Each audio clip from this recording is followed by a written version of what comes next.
Welcome back. Last video, Zach showed us how to CAD and create our electronic control panel. I'm Gavin, and in this video, we're going to learn how to assemble our electronics onto our ECP to further our progress in our kit of parts. Let's begin. Alright, so first up, let's go over the materials. We have our frame here with our wheels and motors.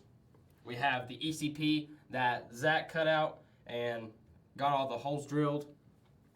Over here I have large zip ties and I have small zip ties. I also have some tools here, which include a Phillips head screwdriver, which we're going to need for this. I have two Ysplitters, which we will get to on what they do here in a moment. I have two Vex SPX motor controllers here that are going to control the two sides here. I have the power distribution module.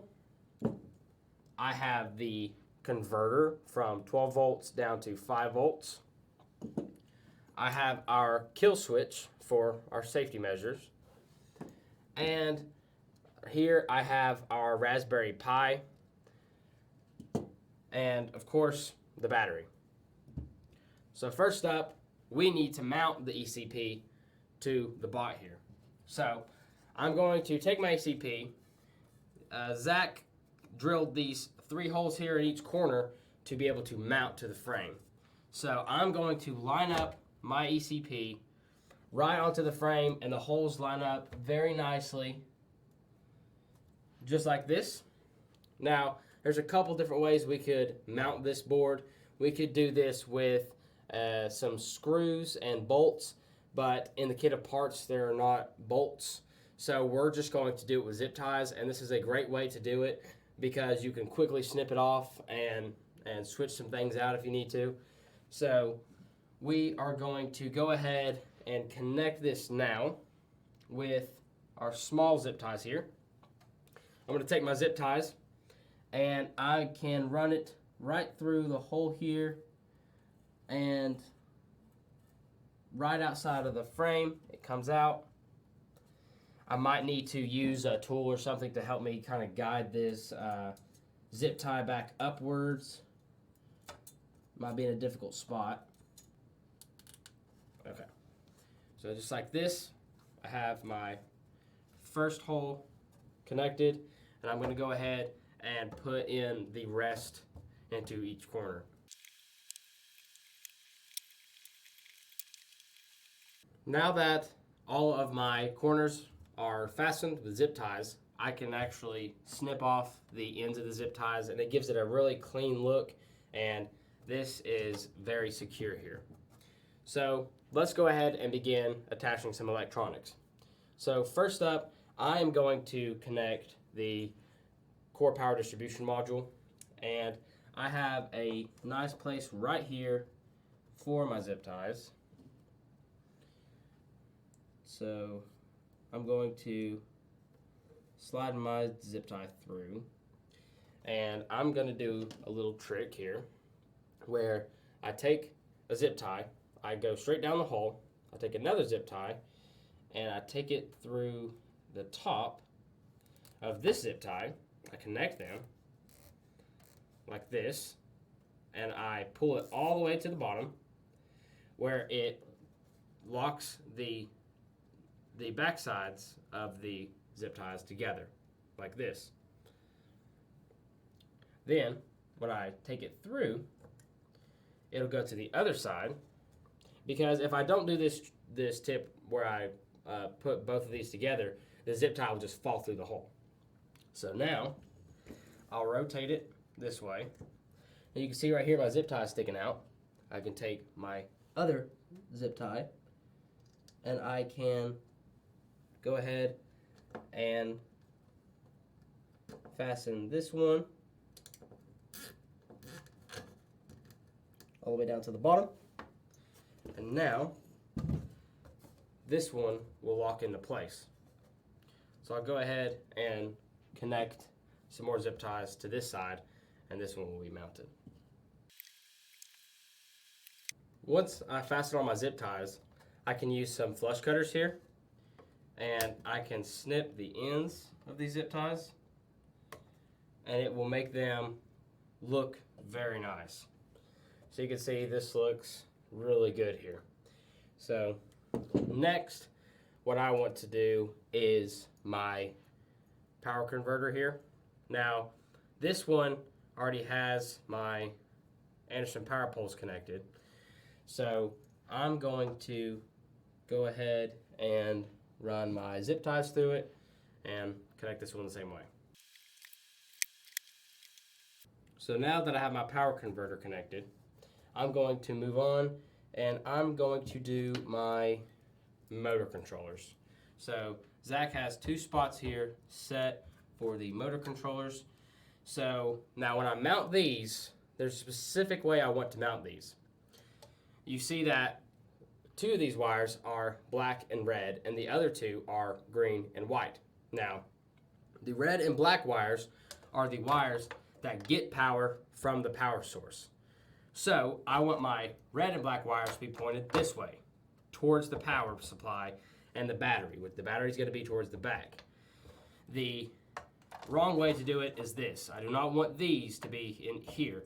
These are the output wires. We don't want them to be the input wires. So I'm going to move these both right here, and I'm going to mount it through my holes here. But these, I cannot just put a zip tie through. I will need to put a zip tie around these. So I'm going to connect these, and I will use a larger zip tie, and I will feed it straight through this hole here to wrap around. I can actually connect this one through the bottom first, and you can see it stick up, and it'll wrap back around inside just like this and connect on the bottom. That way it'll look nicer if I start through the bottom, but doesn't really matter. You can do it through the top or the bottom, but I myself am going to connect this one through the bottom. Now that I've fastened this first motor controller, I'm going to do the exact same thing with this one, making sure that my red and black wires are towards the power distribution. Now I have both of my motor controllers properly fastened to the ECP. So the next step here is going to be my Raspberry Pi. So Zach left us 4 holes here that are meant for the bottom of this board. You can see there are holes here. I want to make sure, while orientation does not exactly matter for the Raspberry Pi, I think the easiest way to do this is to place it like this with the USB ports going towards the front of the bot. That way the HDMI is accessible through this side. You'll find this to be very handy when you're trying to connect things, not having to go over wires and everything. So I'm going to put my HDMI port towards the right side of the robot and the USB ports towards the front of the robot. And I'm going to take my little zip ties here, and I will put those through the hole here, just like that. So now I should have my Raspberry Pi properly secured right like this. So the next step here is going to be securing the battery. So I additionally added 2 holes for my battery. There's a few different ways you can do your battery mounting. You could actually fit this inside of the U channel in the very back, like so, and you can run a zip tie right beneath it, and it'll actually hold in place fairly nice. You can see it kind of holds on its own. As soon as it starts moving, it'll probably come out. So I'm actually just going to connect it to the top. So I went ahead and added 2 holes just on one side of the battery and the other side of the battery. And I am going to run my large zip tie straight across it. I'm actually going to go up from the bottom and do the same thing that I did with my motor controls here. So I'm going to go ahead and do that. Now that I have my battery in place, let's go ahead and install the safety switch. To install this safety switch, I'm going to use my battery connectors here, and I can connect it like this. And this will be my positive, the red lead, and the black will be my negative lead. So right here on the board, I will go ahead and place it on the bottom left here. Placing it in just like that, with the red going into the red port and the black one going right into the one beside it, like so. And now this will get power with my switch here. So I will now move on to my Ysplitters. So let's go ahead and now we'll talk about some of the wiring and why this has to be in a certain way that it's going to be. So I went ahead and I printed off the schematic from the RevTube manual for the rookie kit of parts. There is two schematics on there. This is the one that has the servo bonnet wired. So we're gonna wire up our servo bonnet today. So first, what I want to do, following off the schematic here, I see that my motor controllers go to the far left and far right power outputs right here. So I'm going to do that now by putting my right motor controller into the farthest slots here, with the red one being closest to you and then the black one going right beside it. And then I'm going to do the same thing on the other corner with the other motor controller. So the red going there and the black going there. So now my motor controllers are getting power. So the next thing I want to do is hook up my power converter here. So that, if you look at the schematic, goes right below it. So I'm going to place it here and here, just like that. So now it'll get power from the 12 volts to the converter, and then the output is the 5 volts, which I don't have my jumper cables in yet. So we're going to go ahead and do that now. I had to make these, so I just took 2 wires. These are 18 gauge, and I just stripped them about a centimeter or so on the ends, and they're going to go from the converter to the top of the bonnet, which is going to give the bonnet power. So I have my little screwdriver here. I'm going to loosen the terminals on the top like so, and I'm going to make the brown my negative. I'm going to place it underneath it like so, and then I'm going to tighten it down just like that. I can give it a little tug and make sure that it's secure. I'll do the same thing with my blue. I'm going to make my blue my positive. Make sure it's down, give it a little tug. Nice. Then I want to look on the terminals here on my Raspberry Pi. And you can see where it goes in. It's closest to the converter here, and it says +5, and it also has GND. +5 stands for positive 5 volts, and GND stands for ground. So my brown here is actually going to cross into the ground. So I'm going to place it inside there. I'm going to hold on to it. I'm going to take my screwdriver and cinch it down. And then I'm going to take my positive here and put it into the 5 volt. And what I'm going to do, actually, this would work, but I'm going to make it just a little bit more secure by folding the end here. See, my brown one popped out, and this is a tip that I'm going to do for that one as well to help combat that. So I'm going to fold these ends here, because it might happen to you. It might not. But I'm going to place it back in there, and this is going to make it a much tighter fit. So the next step is going to be my Ysplitters. So these are used to connect both of the right side and the left side motors to each other.